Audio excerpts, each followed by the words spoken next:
أعوذ بالله من الشيطان الرجيم بسم الله الرحمن الرحيم الحمد لله رب العالمين والصلاة والسلام على سيد الأنبياء والمرسلين وخاتم النبيين سيدنا ونبينا وشفيع ذنوبنا وطبيب قلوبنا بالقاسم محمد اللهم صل على محمد وعلى أهل بيته الطيبين الطاهرين الغر الميامين المعصومين من يومنا هذا إلى يوم الدين أما بعد فقد قال الله تبارك وتعالى في كتابه المجيد وخطابه المتين وهو أصدق القائلين وقوله الحق بسم الله الرحمن الرحيم إن هذا القرآن يهدي للتي هي أقوم صلوات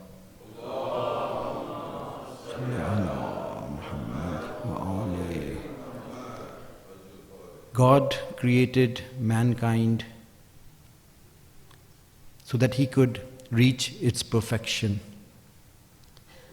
And in order to motivate mankind towards perfection, he instilled in mankind the love for perfection. And because man is a social being, he lives in societies. Even though man can live alone, if he so desires, in a mountain, but that would not be consistent with the purpose of his creation, for there are a lot of virtues that man would not be able to cultivate within himself if he were to live alone. Like the virtue of sharing and caring and love, those would only be, and sacrifice, those would only be possible when man lived in societies. So the perfection of man depends on the formation of a society. And the healthier a society is, the easier it becomes for mankind to achieve its purpose of creation, which is perfection. That is why most prophets, almost all prophets who were assigned this task, worked towards the formation of a healthy society. A society in which the laws of Allah subhanahu wa ta'ala could be implemented and practiced. One of the prime goals of all the prophets of Allah subhanahu wa ta'ala, or objectives of all the prophets of Allah subhanahu wa ta'ala, was set such a kingdom, such a government, where the laws of Allah subhanahu wa ta'ala would be fulfilled. And that is what the 12th Imam will do when he reappears. It is the fulfillment of the desire of all the prophets of Allah subhanahu wa ta'ala. Because it is through favorable conditions that man will achieve perfection. So imagine if you have a fertilized egg, and instead of putting it in an incubator, you put it in a refrigerator. What would happen? It will either not hatch, the animal would die, or if it hatches, it will be a defective or handicapped creature. So favorable conditions play an important role in our development, in our spiritual development. That is why it was important that a society be set up where the laws of Allah subhanahu wa ta'ala are implemented, so that society can flourish and achieve the perfection for which it was created. And with society, there was a risk of the deterioration of the society. So it was important that Allah subhanahu wa ta'ala sets up a mechanism through which the society could fight the viruses that breed in these societies. the germs that breed in this society. And that system, That mechanism is called Amr bil Ma'ruf wa Nahy anil Munkar. When the inhabitants of a society command towards good and forbid each other from evil, how can evil grow in that society? It cannot. It is one thing to take action against, for example, dengue fever by spraying and killing the mosquitoes, but it is another thing to actually stopping water from accumulating in the first place. So Amr bil Maruf is a mechanism. If Amr bil Maruf is practiced correctly and everybody does their responsibility, we would be immune from all external influences. It would not be easy for others to infiltrate Islamic communities and corrupt them. It will all happen through Amr bil Ma'ruf. That is why this is such an important obligation, such an important task. I gave the example yesterday that it is similar to the immune system of a human body. If a body loses its immunity, imagine what would happen. Similarly, if a society loses Amr bil Ma'ruf and Nahy anil Munkar, if this important obligation is ignored, then according to one of the traditions, it says that when people ignore Amr bil Ma'ruf wa Nahy anil Munkar, what is going to happen? Eventually, Allah subhanahu wa ta'ala will appoint corrupt leaders on them. This will be the eventual outcome of ignoring Amr bil Ma'ruf wa Nahy anil Munkar, that they will be ruled by corrupt leaders who will show no mercy on them. And in that state, even if those people, if the pious among this nation prays to Allah, Allah will not listen to their prayers. Allah will not listen to their prayers. At that point, if a society gets to that point, the solution would be to stand up against evil and fight it with your blood.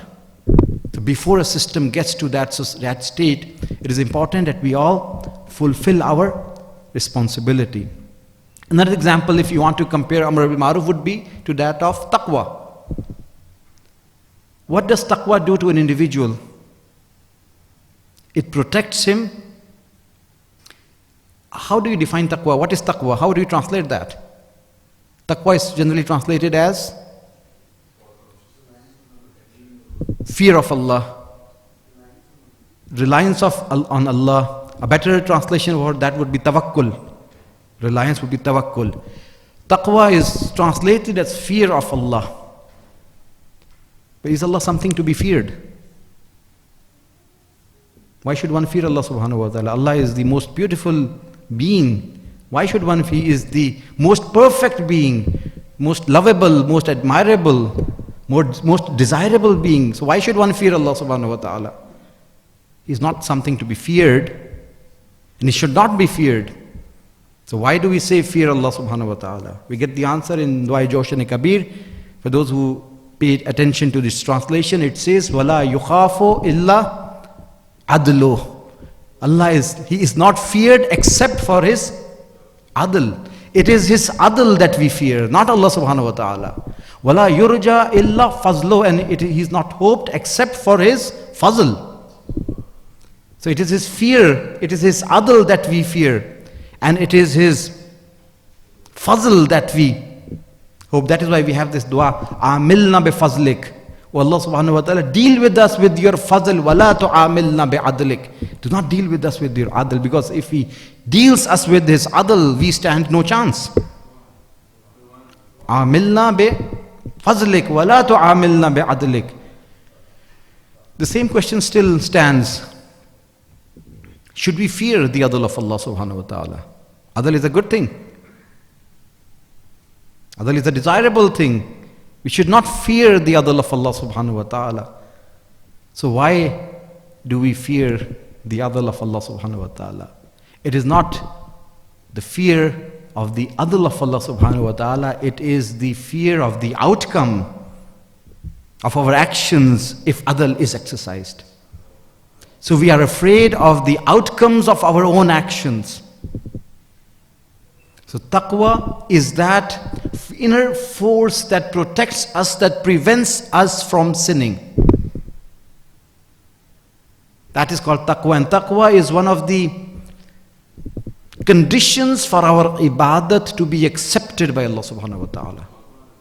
A condition, ibadat ki qabuliyat ki shart, innama yataqabbal Allahu minal muttaqeen. When in the story of Hazrat Adam's children, Habil and Qabil, when both of them presented a qurbani, a sacrifice, it got accepted from one and it did not get accepted from the other. What did he say? What did Habil say to Qabil? Innama yataqabbal Allahu minal muttaqeen. Don't blame me. Allah accepts only from the muttaqeen. Taqwa is one of the conditions for our actions, for our salat and sawm and azadari and hajj, everything. If it is not coupled with taqwa, it will not be accepted. And our donations, whatever. Taqwa is a condition. And when the Imam was asked, what is taqwa? Imam said, taqwa is that God does not find you at places where He has forbidden you to be. And He does not find you absent from where He has commanded you to be. जहाँ पर आपकी present लगनी है वहाँ पर absent ना लगे, और जहाँ पर absent लगनी चाहिए वहाँ पर present ना लगे. This is the definition, or basic simple definition of taqwa.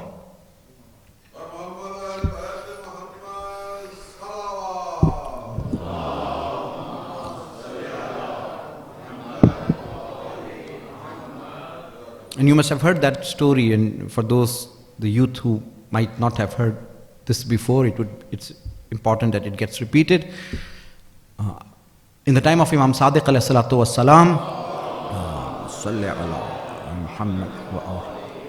the news spread about a very muttaqi person, a pious person who helps people a lot, who gives a lot of charity, and some of the companions of the Imam Hussain also started talking about him and were inspired by him. So the Imam decided to see who this person was and why suddenly he has become so famous. So he went to the crowd and he saw that people had gathered around him and he was talking to them in a strange manner. The Imam found it strange. But the Imam, without introducing himself, he stood at a distance and saw what he was doing. And he noticed that suddenly this person left the crowd and started to walk. And the Imam started to follow him. To notice that he stops at a bread store, and before the owner of the store noticed anything, he picked 2 pieces of bread and moved on. This action was very surprising for the Imam. Why did he pick the bread without him noticing it? But then, based on the hukum of Islam that you do husn zan, maybe they have an agreement and he takes 2 loaves every day and he will pay at the end of the month, so no judgments were passed. He continued to walk, to follow him, to notice that he then stops at a fruit shop and then he picks 2 fruits, again in the same manner without him noticing. The Imam continues to follow. And then he reaches a place where there were poor people, and then he distributes these 4 things to the needy. At that point, the Imam stopped him and asked him this question: I've seen certain strange things from you. Why did you do that? Why did you take those 2 loaves of bread and those 2 fruits without the permission? And then you distributed them to the poor. He turned to the Imam, looked at the Imam, and he said, you looked from an honorable family. Are you the son of the Holy Prophet? And he said, yes. He said, the Quran was revealed in your house and yet you do not understand my actions? And the Imam said, no, I do not. What do you mean? Then he said, have you not heard this verse of the Holy Quran? Man ja'a bil hasana, whoever brings a good deed, falahu ashru amthaliha, he will be rewarded 10 times his value. And have you not heard this? Have you not read this verse of the Holy Quran? Man ja'a bis sayyi'ah, whoever brings a bad deed, whoever comes with a bad deed, fala yujza illa mithlaha, he will not be punished except for its like. So each good deed will be rewarded 10 times and each bad deed will be rewarded 1 time. So I stole 4 things, so I get -4, and then I gave them in charity, so I have 4 acts of charity, and that's 40. So 40 minus 4 is 36. So I still have 36 goods with me, 36 nekis with me. You can't even understand this simple maths. The Imam turns to him and said, have you not heard this verse of the Holy Quran? إِنَّمَا يَتَقَبَّلُ اللَّهُ إِنَّمَا يَتَقَبَّلَ اللَّهُ مِنَ الْمُتَّقِينَ. Allah accepts only and only from the muttaqeen. When you stole those 4 things, you got -4. And then you gave away someone else's property without their permission as charity. So that's 4 more minus. So it's -8 and not +36. That you are thinking. And then when the Imam came back to his companions, he narrated this whole story and told them that ignorant people like this, who interpret the Quran based on their own limited intellect, deceive themselves and others.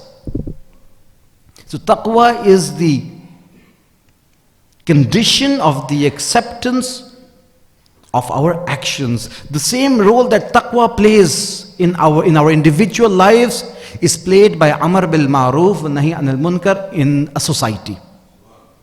It stops the society from corruption and decaying. And those who ignore this, a society that ignores this important obligation, will continue to decay. And as we studied yesterday, you'll get to a stage where the munkar will become ma'roof, the virtues will become vices, and the vices will become virtues. You must have heard the story of Yawmus Sabt. In Bani Israel, there was a nation, probably in the time of the Prophet Dawood alayhi salatu wasalam, because Bani Israel had lots of prophets. So they were commanded not to fish on the day of Saturday. Yawmus Sabt. Sabt means Saturday. So they were commanded not to fish on that day. And the Holy Quran talks about this story in this manner. وَاسْأَلْهُمْ عَنِ الْقَرْيَةِ الَّتِي كَانَتْ حَاضِرَةَ الْبَحْرِ. Ask them about the city that was next to the ocean, next to the river, and they were stopped from forbidden. It was forbidden on them to fish on Saturday. And Saturday would be the day when the fish would come near the brink of the ocean, and they would be readily available. But during the other days when they were permitted to fish, it was hard to find fish. And God tests all of us in different ways. So initially they started to make little ponds so that they could block the fish that would come there on Saturday. They would enter this pond and then they would stop the pond. They cut off the pond from the ocean, and then on the other days they would get all the fish. And then gradually they ignored this ruling of Allah subhanahu wa ta'ala and started to fish on Saturdays as well. Now the reaction of the nation to this action was that it divided into 2 groups. So one group was that which was doing this evil, this sin. The others divided into 2 groups. One of them stopped them from this act. They advised them and admonished them. Then there was another group who said they are sinning, Allah will send its azab on them. And they would say to this group, why are you bothered? Why are you wasting your time? Stopping them from this. The verse says, وَإِذْ قَالَتْ أُمَّةٌ مِّنْهُمْ. When a group of people from within them said, لِمَا تَعِذُونَ قَوْمًا. Why are you advising? Why are you admonishing this nation, this group? Allahu muhlikuhum. Allah will destroy them. Halak kar dega khuda. Allahu muhlikuhum aw mu'azzibuhum. Or He will punish them. One of this will happen to them. Azaban shadida. So they were upset that this is happening, and they were expecting azab to come. But they were saying to the other group, why are you stopping them? Allah will punish them. Qalud, what did they say? Ma'aziratan ila rabbikum. So that we do not have so that we have an excuse before Allah. That we did our job of Amr bil Maruf wa Nahi anil Munkar. وَلَعَلَّهُمْ يَتَّقُونَ. And maybe they listen, maybe they stop. So there's a hope that they would stop. And then it is our duty to do Amr bil Maruf wa Nahi anil Munkar. And when the azab came, the verse says, فَلَمَّا نَسُوا مَا ذُكِّرُوا بِهِ أَنْجَيْنَا الَّذِينَ يَنْهَوْنَ عَنِ السُّوءِ. When our azab came, we saved only that group who used to stop them from evil. The azab came on both of these groups. The one that were actually committing the sin and the one that were indifferent, hoping that Allah will punish them and we don't have a responsibility. This is the significance and this is the importance of Amr bil Ma'ruf wa Nahi anil Munkar. If this obligation is stopped, is ignored, then we become part of the sin. And this, because this is a fiqhi topic as well and has a deep relation with one's heart, we see that this topic is discussed in the books of fiqh as well as in the books of aqaid and kalam as well, because of its relation with one's heart, that you need to detest sins with your heart. Amir al-Mu'mineen alayhi salatu was salam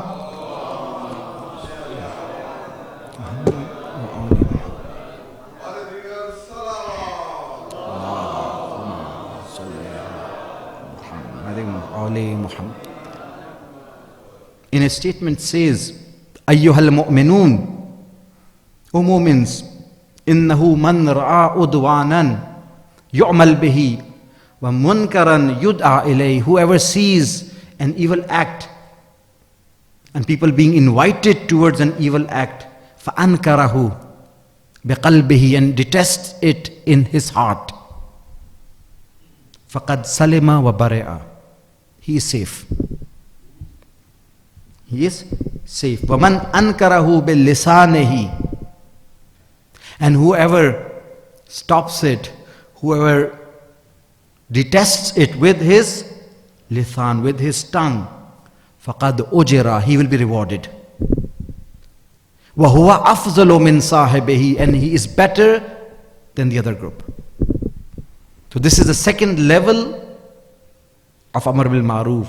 First is Amr bil Ma'ruf, Nahi anil Munkar with your heart. And if you have the power to stop it with your tongue, then that is a better level. وَمَنْ أَنْكَرَهُ بِالسَّيْفِ, and whoever stops it with force, لِتَكُونَ كَلِمَةُ اللَّهِ هِيَ الْعُلِيَّةِ, so that the word of Allah subhanahu wa ta'ala is supreme, so that the sanctity of La ilaha illallah is not violated. If you do that, وَكَلِمَةُ الظَّالِمِينَ هِيَ السُّفْلَى, and the word of the zalim is lowered, is abased. فَذَلِكَ الَّذِي أَصَابَ سَبِيلُ الْهُدَى أَصَابَ سَبِيلَ الْهُدَى, he is the one who has reached the path of guidance. وَقَامَ عَلَى الطَّرِيقِ, and he is on the right path. وَنَفَّرَ فِي قَلْبِهِ الْيَقِينَ, and he is the one on whose heart yaqeen has shone. Yaqeen has shown. So 3 levels of Amr bil Ma'ruf, Nahi anil Munkar: your lisan, your heart, your lisan, and by force. And based on your status, based on the powers that Allah subhanahu wa ta'ala has given you, based on if you are the divine trustee of Allah subhanahu wa ta'ala, your responsibility is different. Imam Hussain during his movement, he announced, when he was leaving, he said, I am leaving to do Amr bil Ma'ruf wa Nahi anil Munkar. And if somebody was to ask, what level of Amr bil Ma'ruf wa Nahi anil Munkar are you going to perform? In one of his speeches, he said, Ayyuhan Nas, to his companions who were following. He made it very clear to all of them that this is not going to be an easy ride. It is difficult. So the people should side with him knowing what they are going to go through. He said, Ayyuhan Nas, faman kana minkum yasbiru ala haddis sayf. Whoever from among you can bear the sharpness of the sword, wa ta'anil asinna, and the pains of the spears, jo talwar ki tezi ko और नेज़े की चुबन को बर्दाश्त कर सकता है, फल यकुम माना, they should come with us, व इल्ला फल यंसरिफ, and if you can not bear that, leave us. It was very clear from the very beginning. He knew what he was going to do. He knew what was going to happen. There were no secrets about his movement from the very first day. And throughout his journey, he used to inform them on what was going to happen. And even when he was leaving Medina, and when he went to the grave of his grandfather, what did he say there? In the second visit, when he visited the grave, he said, Allahumma haza qabru nabiyyik, oh Allah, this is the grave of your Nabi sallallahu alayhi wa sallam, wa ana ibnu bintik, and I am the son of his daughter, wa qad hazarani min al-amr, and I am faced with the situation, wa qad alimta Allahumma inni uhibbul ma'roof wa ankarul munkar, and you know that I love ma'roof and I hate munkar. Telling what his movement, telling Allah subhanahu wa ta'ala what his choice is going to be. I will be doing Amar bil Maruf wa Nahi anil Munkar. When Hazrat Muslim bin Aqil, may Allah elevate his station, when he was captured, and Ibn Ziyad turned to him and said, why have you come in our cities to spread corruption and do fasad in our cities? What did he reply? He said, Ma lihaza a'taitu, I did not come for this. Walakinnakum azhartum al-munkar wa dafantumul ma'roof. You are the ones who have spread munkarat and you have buried the ma'roof. Ma'roof ko tum logon ne dafan kar diya hai. Fa'ataynahum, so we have come to them, lina'marahum bil ma'roof, so that we should command them to ma'roof, wa nanhahum anil munkar, so that we stop them from munkar. This was and is one of the most important objectives of Imam Hussain alayhi salatu wasalam. And when you want to evaluate the success of any movement, you look at whether that movement was able to accomplish its objectives or not. The movement, the objective of Imam Hussain was not to get to power, was not to become a shaheed. That was going to be the event, one of the possible results of his movement. His movement was to present and expose the true nature, the true face of Bani Umayyah. And as a result of that, he would either get to power and implement the Kalimatullah and make it uliya and supreme, or he would achieve shahadat. Either way, his purpose, his mission would be accomplished, and that is why he succeeded in his mission. And we see that today. There's no one to take the name of Yazid, and in every part of, in every corner of the world, you see the commemoration of Imam Hussain going on. This is a sign of his success. He wanted the religion and the name of the Holy Prophet to stay alive. When Imam Sajjad alayhi salatu wasalam returned,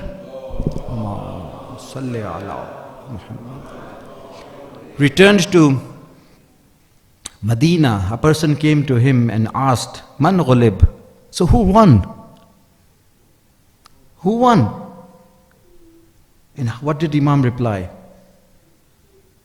One of the, we see that in history, that one of the leaders of one of the rulers of Bani Umayyah said to one of his companions said to him and went to him and said, you have had enough, you have done enough zulm on the Ahlul Bayt. They are, after all, they are your family members. Now that you have power, now that you have the Khilafat with you, stop this injustice and cruelty to the Ahlul Bayt. He turns to him and said, the first caliph, he came and he did his service to religion, and when he died, his name went away with him. Then came the second caliph, and he did what he did, and when he left, there's nobody to take his name. The same happened with the third caliph. But I see that the name of the Prophet of Allah is being recited from the pulpits 5 times a day. As you also see that every now and then there is a movement to desecrate the holy name of the Prophet of Allah subhanahu wa ta'ala. Because Islam will stay alive as long as the name of the Holy Prophet will stay alive. And there is an attempt to bury the name of the Holy Prophet. And when the Imam returned to Medina, and this person came to the Imam and asked him, Man ghulib, who was successful? Who was victorious? Who emerged victorious? The Imam replied, wait for a while. And when the azan is recited and the iqamat is said, you will know who won. The name of the Holy Prophet of Allah is still there in the azan and in the iqamat. That was the movement of Imam Hussain, to protect the name of the Holy Prophet. And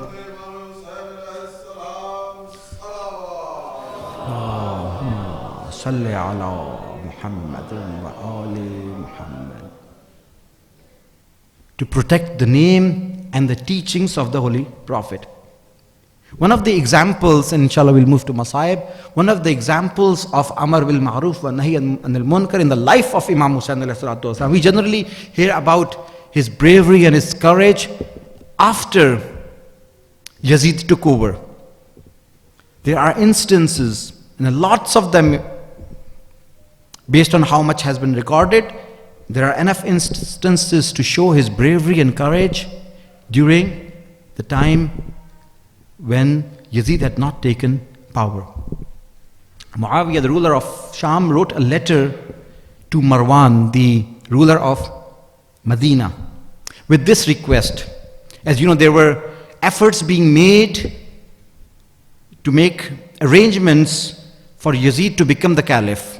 So there was a movement going on, and there was bay'ah being taken from different tribes, even during the time of the previous caliph, that the ruler of Sham, that arrangements should be made and people should be ready to pay allegiance to Yazid when he takes over, he sits on the throne.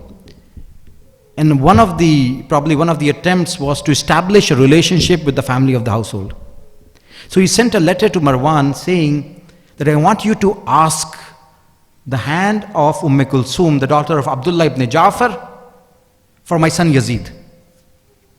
So imagine the king, and the king is asking for the hand of the daughter of Abdullah ibn Ja'far, and refusing. What would it mean if you were to refuse? When Marwan asked Abdullah, he said, well, this matter will be dealt by Imam Hussain alayhi salatu wasalam. It is in his ikhtiyar. He is the one who is going to make a final decision regarding Kulthum. And when Imam Hussain alayhi salatu wasalam was informed, he prayed that whatever is better should transpire, and it was decided that he would give a response on a certain date. So on that certain date, the crowd gathered in the mosque. Imam was there, Marwan was there, people were there listening.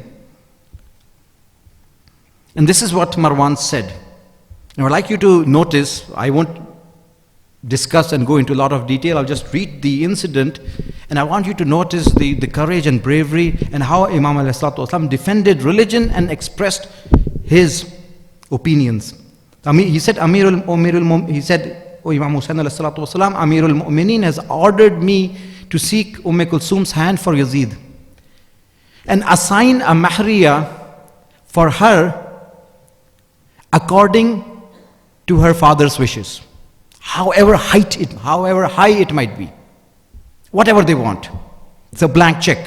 Whatever mahriya you want to put, we're ready.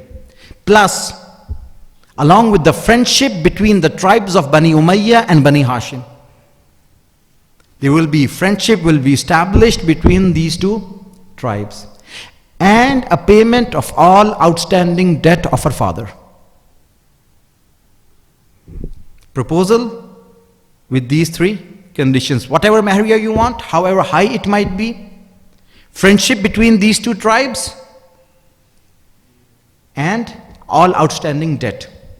Then he addressed to the Imam saying, you should know that those who will envy you for this relationship with the family of Yazid are far more than those who will envy him for his relationship with your family.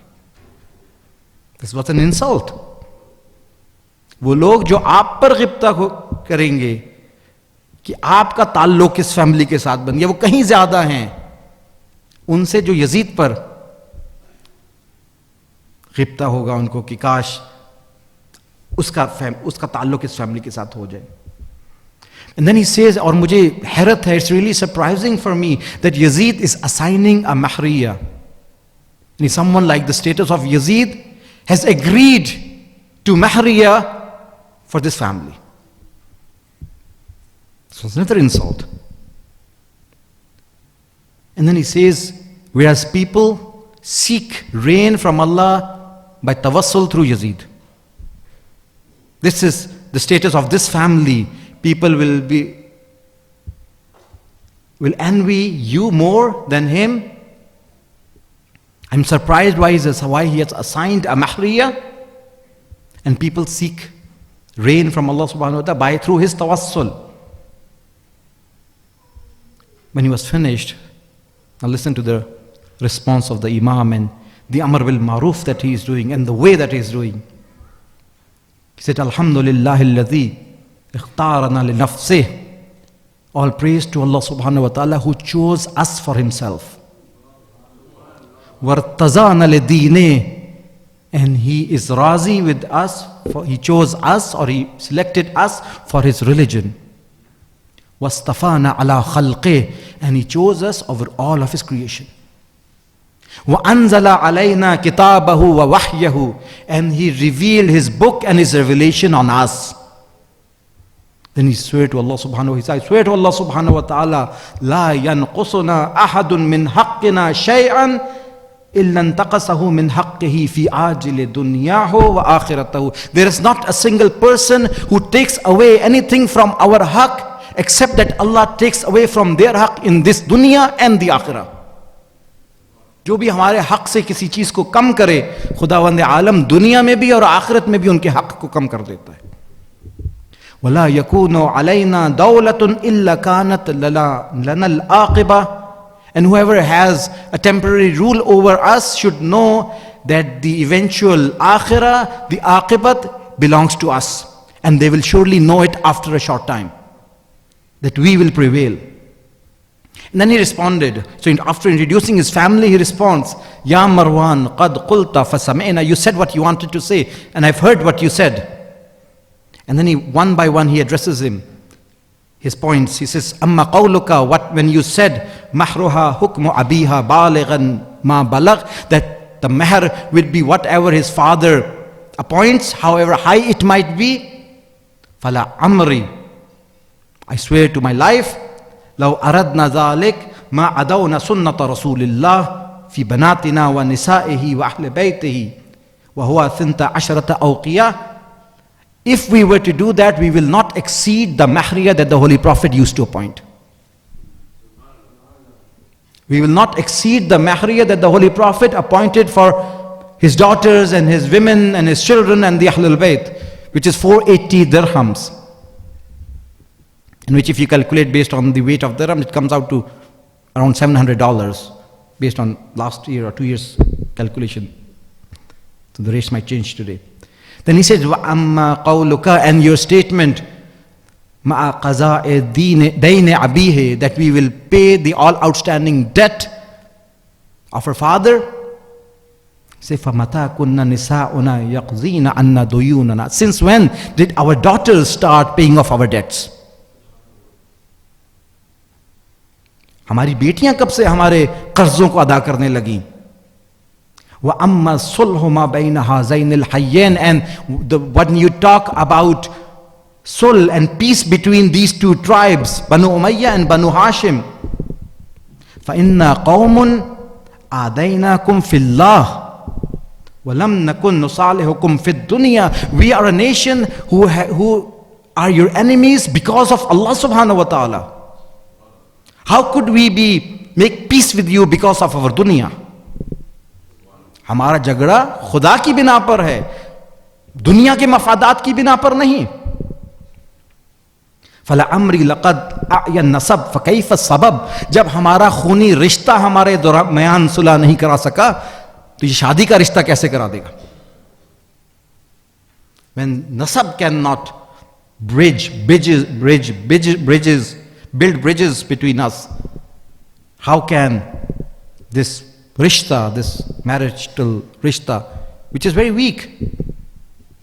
And then he says, وَأَمَّا قَوْلُكَ, and your statement, Al-Ajab li-Yazid kayfa yastamhar, I'm surprised at Yazid how he is assigning a mahriya for him, for this girl,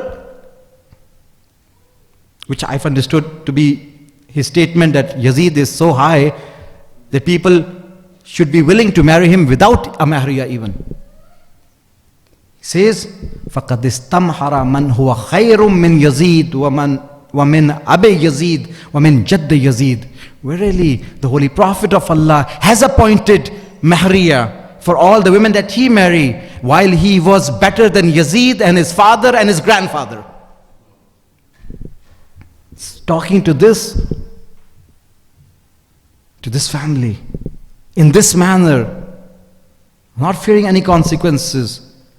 The Holy Prophet has appointed mahriya for his family, himself, whenever he married, for the girls, and he was better than Yazid and his father and his grandfather.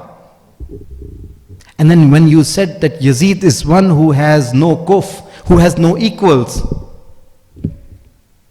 because he is going to become the next ruler, فَقَدْ اسْتَمْحَرَ مَنْ هُوَ خَيْرٌ مِّنْ فَمَنْ كَانَ كُفُّهُ قَبْلَ الْيَوْمِ فَهُوَ كُفُّهُ الْيَوْمِ.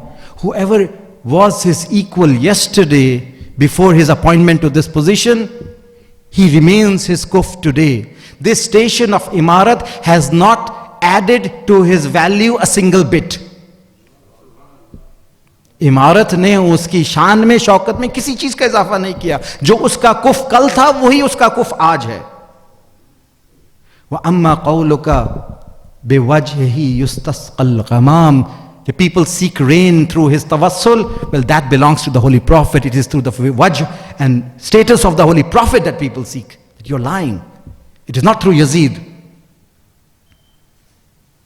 Look at the style and the words and the strength. وَأَمَّا قَوْلُكَ مَنْ يَغْبِطُنَا بِهِ أَكْثَرُ مِنْ مَنْ يَغْبِطُهُ بِنَا. People who will envy you for your relationship are far more than those who will envy him for his relationship to you. He says, يَغْبِطُنَا بِهِ أَهْلُ الْجَاهِلِ. It will be the Johala who will envy us for our relationship with him. And it will be the Ahlul Aql who will envy him for his relationship to us. And then he turned to the crowd and he said, Fashhadu jamiyan, O people, bear witness that I give Kulthum, the daughter of Abdullah ibn Ja'far, to Qasim bin Muhammad bin Ja'far in marriage on the dowry, on a mahar of 480 dirhams. So he marries off the daughter of Abdullah ibn Ja'far to this person, to Qasim bin Muhammad bin Ja'far, and ends this whole episode in this manner, addressing each and every statement and nullifying each and every claim that he made. The Holy Prophet was better than him and his father and his grandfather. In another statement, when Yazid wrote a letter, or he spoke, when Muawiyah wrote a letter, or he spoke to Imam Hussain والسلام, saying that if had I known anyone better than Yazid, I would have appointed him as the next in line caliph. The Imam replied, that I am better than him, and my father is better than his father, and my mother is better than his mother, and my grandfather is better than his grandfather. Who else do you need? Ana khairum minhu, wa abi khairum min abihi, wa jaddi khairum min jaddihi, wa ummi khairum min ummihi. You're talking about status, you're talking about virtues. This is Amr bil Ma'ruf. وَنَهِي عَنِ الْمُنْكَرِ. And when you do amal al-ma'ruf and nahi al-munkar in this manner, the consequences are clear. When the head of Imam Hussain ﷺ was brought to Yazid, and before the captives were brought in, the head was placed in a tray and presented to Yazid.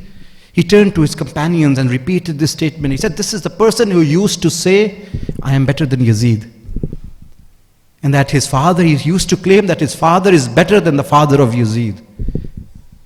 And that his grandfather is better than the grandfather of Yazid. And that his mother is better than the mother of Yazid. He had that grudge against Imam Hussain. And some of the historians and some of the analysis say that when he wrote the letter to Walid, one of the letters said, seek allegiance from him. And there was a second hidden letter as well, saying, I need his head. The Imam knew he was going to get killed. So he left Medina with his family, taking all his family and his children to expose the true face of Bani Umayyah. On the day of Ashur, when one after the other, the companions of Imam Hussain laid their lives defending Imam Hussain ﷺ, there came a time when the Imam was left all alone. The Imam was left all alone, but Imam being the Imam of the Ummah and his duty being to save as many souls as he can save, he turned to them one last time and used his most secret weapon. First of all, he turned to his martyred companions. He called them one after the other, Ya Muslim ibn Awsaja, Ya Habib ibn Mazahir, Ya Zuhair ibn Qayn, Mali unadikum la tujibuni. What is the matter? I am calling you. Why don't you respond to me? Hal min dhabbin yadhubbu an harami Rasulillah. Is there anyone who is there to defend the haram of the Rasulullah? When the companions used to enter the battlefield, they knew that the Imam was back at the haram, defending the haram of the Ahlul Bayt. They would enter the ranks of the enemy and kill them and fight bravely. But when Imam Hussain went into the battlefield, he knew that the haram and the tents and the camps, there's no one in the camp now. The ladies are all alone. And when he fought and when we attacked, he would always position himself in a manner that he would be in between the camps and the enemy soldiers. The Imam had a difficult battle to fight. And when he was left all alone, he turned to his companions and he turned to the enemy soldiers as well, trying to invoke their emotions. Hal min dhabbin yadhubbu an harami Rasulillah. Is there anyone? Your fight is with me. Is there anyone who is ready to defend the Ahlul Bayt, who is ready to defend the daughters of the Holy Prophet? People started to cry, but they were not ready to help the Imam. It is said that it was as if from the maqtal, the bodies of the companions of Imam Hussain started to move, as if they were saying, Oh Imam, give us one more life, and we will defend the family of the Ahlul Bayt. And the Imam turned to them and said, your lives, tumhari zindagiyon ne tumhare saath wafa nahi ki. If you were given another chance, you would be ready to defend your Imam. You have fulfilled your promise. It is this death that is in standing between you and your desire to defend your Imam. It is said that in the camps, when this sada, when this voice was heard, Hal min dhabbin yadhubbu an harami Rasulillah, the ladies in the camps also started to weep and cry. Imam Hussain alayhi salam came back to the tents. He just said goodbye to you. I just bade farewell to you. What is the matter? So when you recite this verse, when you recite this phrase, Ali Asghar begins to tremble. He's very thirsty. The Imam says, hand him over to me. Then he takes Ali Asghar in his hands, and probably he must have put his abba over him to shade him from the sunlight. And when he was bringing Ali Asghar to the enemy soldiers, they thought that Imam has started to bring the Quran. He wants to make peace and he is bringing the Quran. He was bringing the Quran in Natiq for this Quran in Natiq to do what no other companion had done.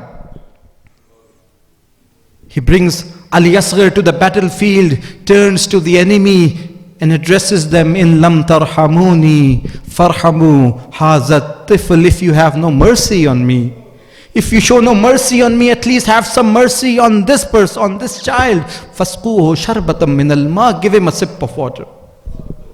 How much water does a child need? A few drops. And it is said that Ali Asghar was opening his mouth and closing his mouth just like a fish would do when a fish is taken out of water. I don't know how many of you have seen a fish out of water. It would open its mouth and close its mouth. It open and close. This is how Ali Asghar was expressing his thirst. And the Ashkiya started to cry and they turned their faces away from each other. The Imam is invoking their emotions. Maybe someone, maybe another whore will come out of the crowd. But the Ashkiya, when there was a revolution coming in the Ashkiya, and Umar Saad turned to Hurmala, he says, Iqta kalam al-Hussain. Finish Hussein's speech. He did not understand. He said, what should I do? Should I aim at Imam Hussain or should I aim at the little child? He said, don't you look at the whiteness of the gulu, of the throat of this little child? He aimed a three-pronged sword, a three-pronged arrow towards Ali Asghar, and he fired the arrow, and Imam Hussain alayhi salam holding Ali Asghar in his hands. I wonder what would have happened when this three-pronged arrow, which was used to kill elephants, hit Ali Asghar's little throat, the blood dripping from the Ali Asghar's body. Imam Hussain alayhi salam collected the blood in his hands. In such a situation, you need someone to console you. There is no one to console Imam Hussain alayhi salam. Imam Hussain consoles himself saying, Isbar ya nafso, oh my soul, be patient over what has happened. Havwana alayya ma nazala bi. It is easy for me what is happening on me. Annahu bi'aynillah, because it is in front of Allah's eyes. It is because Allah subhanahu wa ta'ala is witnessing whatever is happening. And it was at this time that Imam Hussain alayhi salam remembered all of us with this verse that the poet has recorded it in this manner. Laytakum fi yawm ashura jami'an. I wish all of you, oh my companions, oh my friends, oh my Shias for all times to come. Laytakum fi yawm ashura jami'an. I wish all of you were there on the day of Ashur. Tanzuruni, and you would have seen me. You would have seen me do what? Oh Imam, if we were there, we would like to help you. We would like to help lift the body of Ali Akbar. We would like to lift the body of Qasim. We would like to defend the Haram. The Imam says, I wish you were all there on the day of Ashur to do what? You would at least, you would have seen Kaifa astasqi litifli fa'abaw an yarhamuni. At least you would have seen me in this state when I was asking for water for my Ali Asghar. Kis halat mein main pani ka sawal kar raha tha. Mere sawal karne ke andaz ko bhi dekhte aur wahan से जो जवाब आया उस जवाब को भी देखते. ज़िबा हो गए अली असगर अपने बाप के हाथों में. अब इमाम हुसैन इस जनाजे को खैमे में ले जाना चाहते हैं. ये सबसे हल्का जनाजा है जो हुसैन ने अब तक उठाया है, लेकिन ऐसा महसूस होता है कि अली असगर अली अकबर से ज़्यादा संगीन है, जनाब कासिम के जनाजे से ज़्यादा संगीन है. एक मरतबा खैमे की तरफ बढ़ते हैं. इन्ना लिल्लाहि व इन्ना इलैहि राजिऊन. ज़हन में शायद ख्याल आया होगा, अगर इसकी माँ ने पूछ लिया क्या मेरा अली असगर से इराब हो गया, क्या जवाब दूंगा. रुक जाते हैं, पलटते हैं. इन्ना लिल्लाहि व इन्ना इलैहि राजिऊन. फिर खैमे की तरफ बढ़ते हैं. फिर ज़हन में शायद ख्याल आया हो, अगर माँ ने पूछ लिया, अगर माँ ने पूछ लिया कि मेरे बच्चे के लिए से शोबा तीर क्यों इस्तेमाल हुआ.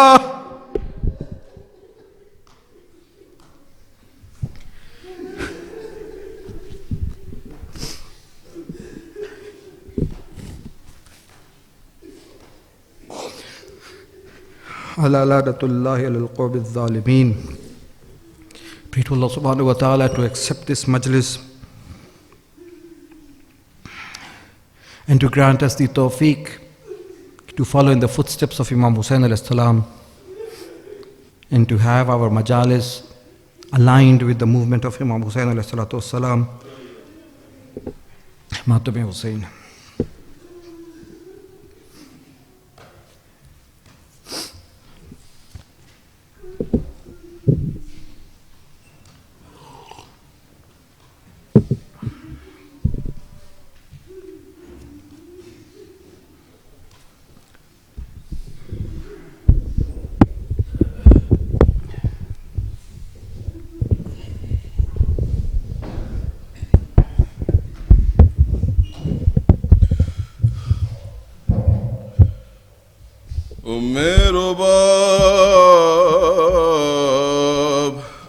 Umero bab, oh our lady, Umero bab,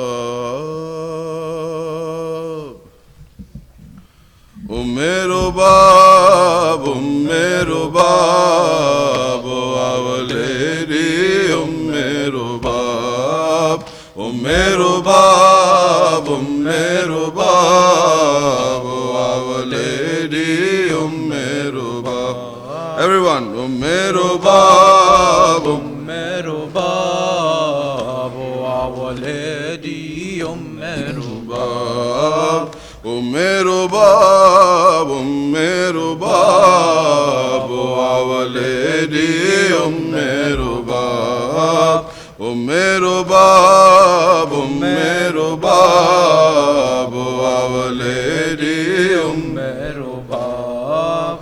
You see that infant's head on the spear, and how it's slaughtered from ear to ear. You see that infant's head on the spear, and how it's slaughtered from ear to ear. He is my baby, Ali-Asghar. He is my baby, Ali-Asghar. His shahada is inqilab. Umero bab, our lady, Umero bab. Everyone, Umero bab, our lady, Umero bab. You feel the tremors rising again. It is the final breath of Hussain. You feel the tremors rising again. It is the final breath of Hussain. He is my Aqa, the son of Zahra. He is my Aqa, the son of Zahra. He is Allah's intikhab. Umero bab, our lady, Umero bab, Umero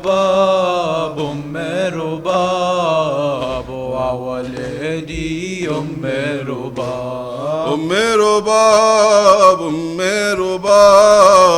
our lady, Umero bab. Umero bab,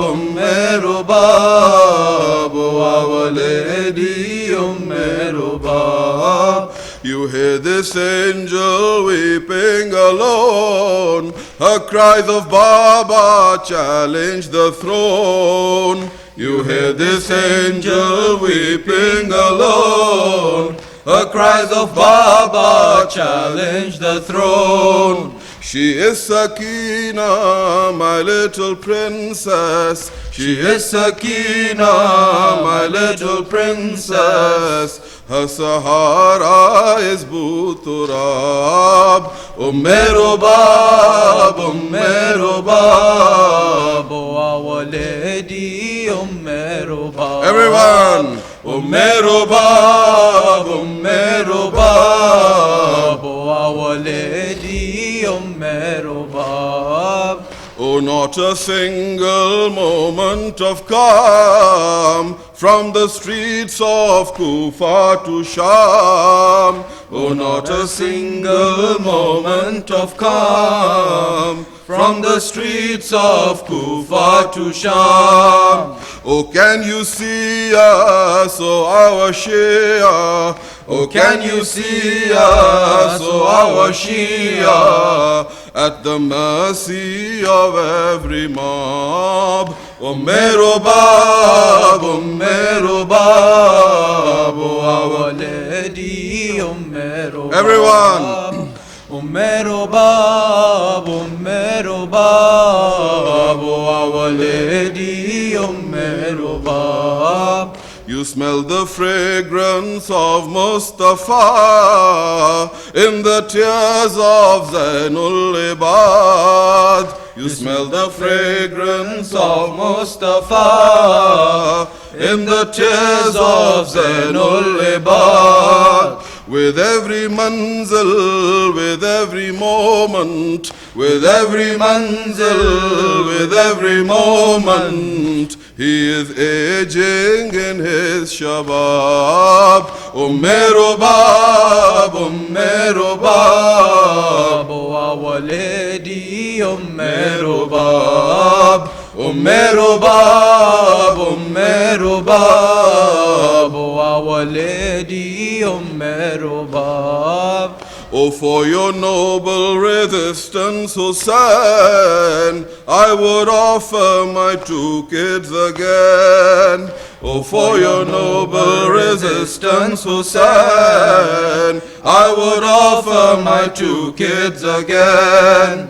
But for your trampled, unshrouded body, but for your trampled, unshrouded body, I will stand under the sun and sob. Mero Bab, Mero Bab, oh our lady, Mero Bab. Everyone. Mero Bab, Mero Bab, oh our lady, Mero Bab. You see that infant's head on the spear, and how it's slaughtered from ear to ear. You see that infant's head on the spear, and how it's slaughtered from ear to ear. He is my baby, Ali-e-Asghar. He is my baby, Ali-e-Asghar.